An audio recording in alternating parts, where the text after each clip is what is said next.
maa leen di gërëm di leen sant di leen wax ni tey dañu ànd ak mbégte ci journée de mobilisation citoyenne setal suñu réew bi nga xam ni président Bassirou Diomaye Diakhar Faye moom moo ko initié bi mu yegsee ci nguur gi ba léegi depuis defe naa première édition bi c'était le 3 juin boobu ba tey nag wax dëgg yàlla ñoo ngi ci mobilisation yi mais tey mobilisation bi ñu am dafa am ñaari sens benn bi ki nga xam ni bu ñu woote waan moom la ñuy njëkk a gis muy armée les forces armées ñoom la ñu jagleel journée bi moo tax gis ngeen tey différence bu mu am ak yi passé naam yële sax soo xewul woon waaye bii wax dëgg yàlla dafa am dayo bu rëy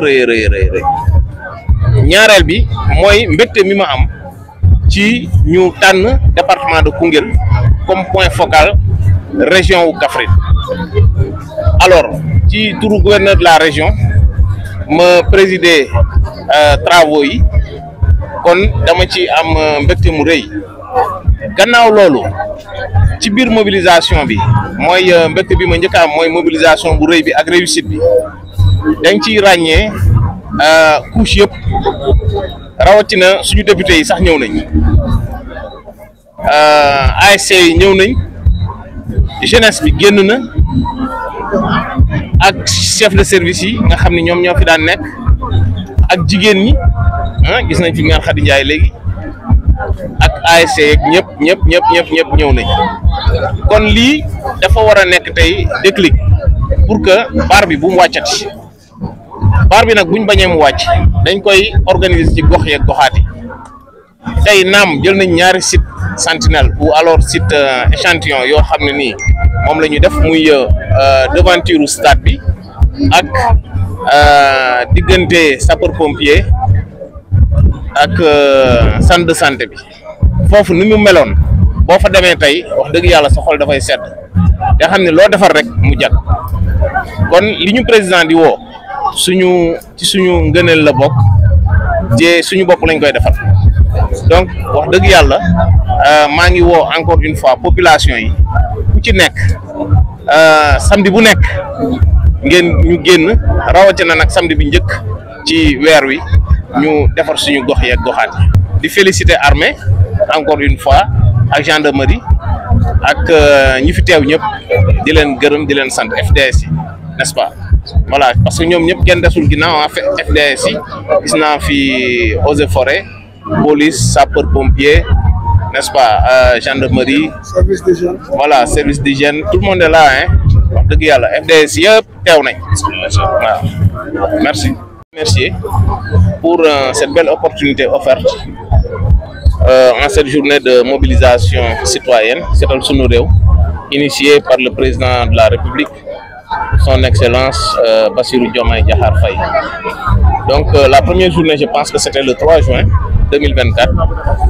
Aujourd'hui, 4 janvier 2025, nous nous réjouissons d'avoir participé à toutes ces éditions avec succès. Mais le succès a été relevé aujourd'hui avec le parrainage de l'armée et des forces de défense et de sécurité qui ont eu à parrainer cette journée et à l'organiser de manière très belle. Et pourquoi de manière très belle? Ça peut s'expliquer. Ça peut s'expliquer parce que pour les dernières éditions, les forces de défense et de sécurité étaient en première ligne. Et si on leur donne leur journée, ce sera beaucoup plus grandiose. Donc, nous les félicitons, nous les encourageons. Bon, deuxième chose, c'est que nous sommes satisfaits et nous nous réjouissons du choix opéré sur le département de Koungheul comme point focal ou alors département devant abriter cette journée au niveau régional. Les gens sont déplacés de Kaffrine pour venir nous rejoindre à Koungheul pour organiser cette journée. Ça, c'est un véritablement signe de satisfaction pour nous et de réjouissance. Donc, je voudrais encore une fois appeler les populations à s'approprier de cette journée au niveau des quartiers et au niveau des villages. C'est tout le sens qu'aurait cette journée qu'on a initiée une fois par mois, c'est-à-dire le premier samedi de chaque mois. Et je voudrais même qu'ils en fassent sienne au moins chaque samedi ou chaque dimanche, que les populations sortent et nettoient leur quartier et leur village. Je voudrais encore une fois remercier et féliciter les collectivités territoriales, les forces de défense et de sécurité, notre député qui nous a rejoint aujourd'hui, M. El Hadj Gueye, et la SONAGED, n'est-ce pas, les chefs de service technique, le cadre de vie, n'est-ce pas, les ASC, les groupements de femmes, la jeunesse tout entière. Vraiment, je me réjouis de cette belle mobilisation. Je vous remercie. Depuis que je suis arrivé à Koungheul, je peux avouer que c'est la plus grande mobilisation qu'on a eue. Et cette mobilisation peut s'expliquer, je l'ai dit tout à l'heure, parce que lors des dernières éditions, l'armée n'était pas organisatrice. En fait, les FDS n'étaient pas organisatrices, mais elles étaient en première ligne. Mais si on leur donne cette journée-là, mais ils vont faire le double de ce qu'ils faisaient. Donc, c'est ce qui peut expliquer cette forte mobilisation et cette belle mobilisation. Je les félicite et je leur rends hommage. Et de là, je voudrais remercier tous les acteurs ici présents, notamment les collectivités territoriales, l'Assemblée nationale bien représentée par M. El Hadj Gueye, l'honorable député El Hadj Gueye, et les chefs de service technique, les ASC, les groupements de femmes, etc. Je n'ai pas prévu de prendre la parole. Je salue tout le monde. Je voudrais tout d'abord remercier le préfet et le féliciter de la belle organisation. Vous savez, on est à la 8e édition et que cette 8e édition, Koungheul est désignée comme point focal et que les ministères des forces armées et de l'intérieur, si je ne me trompe pas, sont désignés également comme les ministères pilotes de cette journée. Et comme le préfet l'a dit, nous venons de constater que c'est la plus grande mobilisation depuis le début. Cela répond aux besoins du président de la République parce qu'il avait dit que les Sénégalais, ils savent commencer, mais ne savent pas terminer. Le président également avait lancé un défi. Il avait dit que ce n'était pas une première initiative au Sénégal qu'on organise les Bessou Setal, mais le défi, c'est de le maintenir et de le pérenniser. Et on se rend compte que, autant on avance, les Sénégalais accordent donc une importance capitale à cette journée-là. Autre chose également que je voudrais préciser à l'endroit de la population est que hier, nous avons vu le ministre Balla Moussa Fofana remettre donc les prix de chef de l'État destinés à ceux qui ont à s'illustrer à travers cette journée-là. Et je pense que les Congolais également doivent en profiter pour bénéficier de ce prix-là. Aujourd'hui, on est à la devanture du stade. On a également fait les alentours de la caserne des sapeurs-pompiers. Je lance le défi.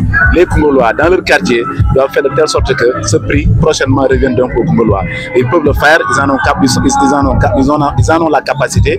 Et je pense qu'Inch'Allah, prochainement, Koungheul aura un lauréat par rapport donc au prix du chef de l'État, par rapport à la salubrité. Je vous remercie.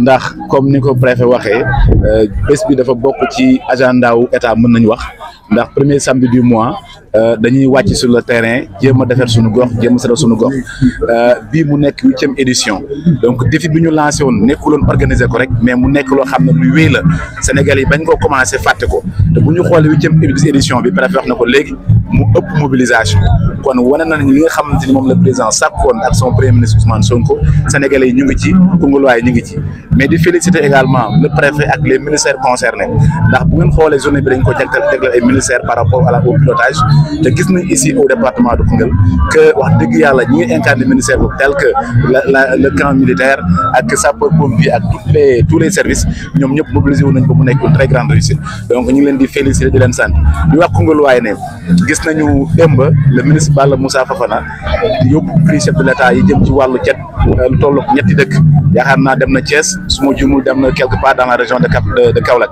may wax Koungheul ne mën na nekk prochainement mu ñëw fii joxe prix pour loolu nag il faut Koungheul waay seen quartier yi seen dëkkuwaay ñu organiser wu fexe ba seen gox yi bokk ci gox yi gën a set gox yi gën a taar mën nañ ko te incha allah buñ soobee danañ ko def lañ leen lancé ñu ngi sant ñëpp di gërëm ñoom merci beaucoup.